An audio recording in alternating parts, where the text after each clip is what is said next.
ছেলেকে নিয়ে যাচ্ছি কোচিং করানোর জন্য। ছেলেরে নিয়ে যাচ্ছি কোচিং করার জন্য। আজকে নতুন টিচারের কাছে পড়বে, আজকে থেকে স্টার্ট।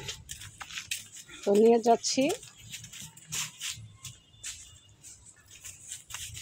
তো এখন ছেলে সাথে সাথে যাবে,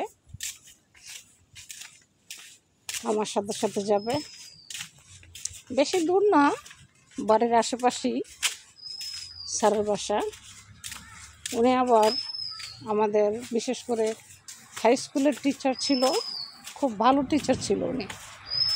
তো এতদিন মহিলা টিচার দিয়ে পড়াইছিলাম।